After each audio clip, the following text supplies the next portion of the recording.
सबका बहुत बहुत धन्यवाद कि आप इस पुस्तक के विमोचन के लिए आए हैं। ये मेरी ज़िंदगी की सबसे मुश्किल, दुखदाई, पेनफुल किताब है।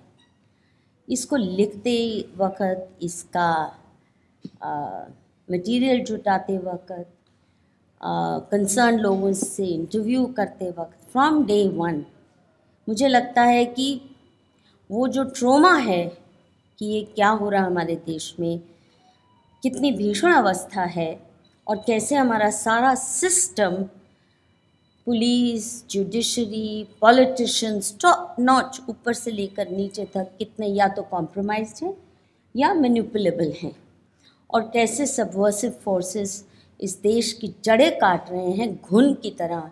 वो कहते तो हैं बहुत बार दीमक की दी जाती है, पर दीमक एक तरफी या एक मुखी नहीं है। बहुत भयंकर परिस्थिति है और इसलिए बहुत आसान नहीं रहा।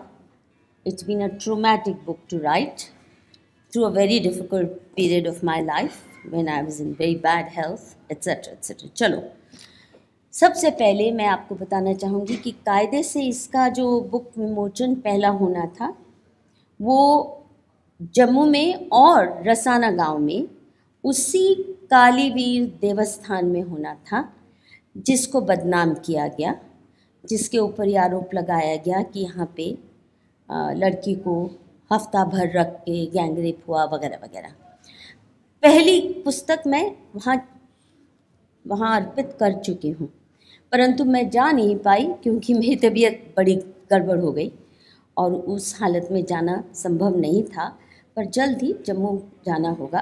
पर मेरी पहली पुस्तक बाबा कालीवीर के चरणों में अर्पित हो चुकी है।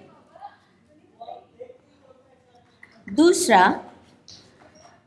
4 सेक्शंस में एक आपने बहुत से लोगों ने ले भी लिए है किताब। इसके 4 भाग हैं।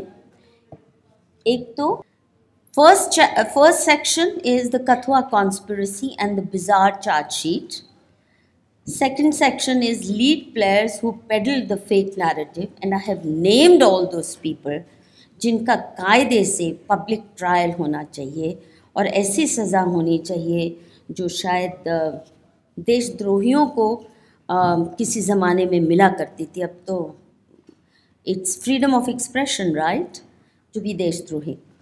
फिर तीसरा चैप्टर है ग्रोस मिसजजमेंट, और कैसे जज तेजविंदर सिंह, पठानकोट सेशन जज के जिन्होंने ट्रायल किया, उन्होंने कितनी वाहियात, कितनी माइंडलेस जजमेंट लिखी है। मतलब जाहिर है he was doing a political hit job, and I have analysed it in detail. जैसे मैंने फर्स्ट सेक्शन में चार्जशीट को बहुत डिटेल में किया है एनालाइज, और मैं विश्वास के साथ कह सकती हूँ कि कोई भी 12वीं का बच्चा जिसको अंग्रेज़ी का थोड़ा बहुत अच्छा खास ज्ञान है कि वो पढ़ के नैरेटिव समझ सकता है, वो हंसे और या माथा पीट ले कि ऐसे पुलिस लिखती है, ऐसा कुछ भी बकवास लिख देती है चार्जशीट इतने महत्वपूर्ण केस में। और the final section is the wheel of Karma, कि जिन जिन लोगों ने ये षड्यंत्र रचा, ये कैरी आउट किया, तो ईश्वर ने क्या उनको सज़ा दी। जैसे जज तेजविंदर सिंह के ऊपर ही तुरंत high court of Punjab and Haryana ने इन्वेस्टिगेशन शुरू कर दी। 2019 में उन्होंने जजमेंट दी और 2020 में he was being investigated by the High Court of Punjab and Haryana for gross corruption and misdemeanors unbecoming of a judge। तो ऐसे बहुत पे गाज गिर चुकी है। जैसे शुजात बुखारी जी ने बहुत गंदा रोल प्ले किया और फिर उनके फेलो जिहादी जी उनको उड़ा दिया, उनकी गोली से ही बेचारे ऊपर से धार गए।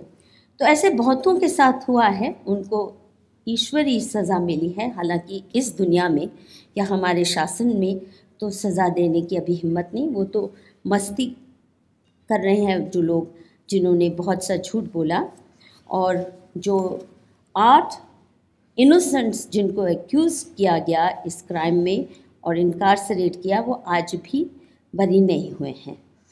हाई कोर्ट की जजमेंट कभी भी आ सकती है, उन्होंने अपील किया है पठानकोट की जजमेंट के बाद, और मैं इसी दृष्टि से लिखी है ये किताब कि उनके एक्विटल में इसका योगदान रहे और वहीं तक बात ख़त्म ना हो, पर जो मेरे निगाह में, जो मुझे विश्वास है जो असली दोषी हैं, उनको सज़ा और उस कटघरे में खड़ा किया जा सके और कड़ी से कड़ी सज़ा मिले।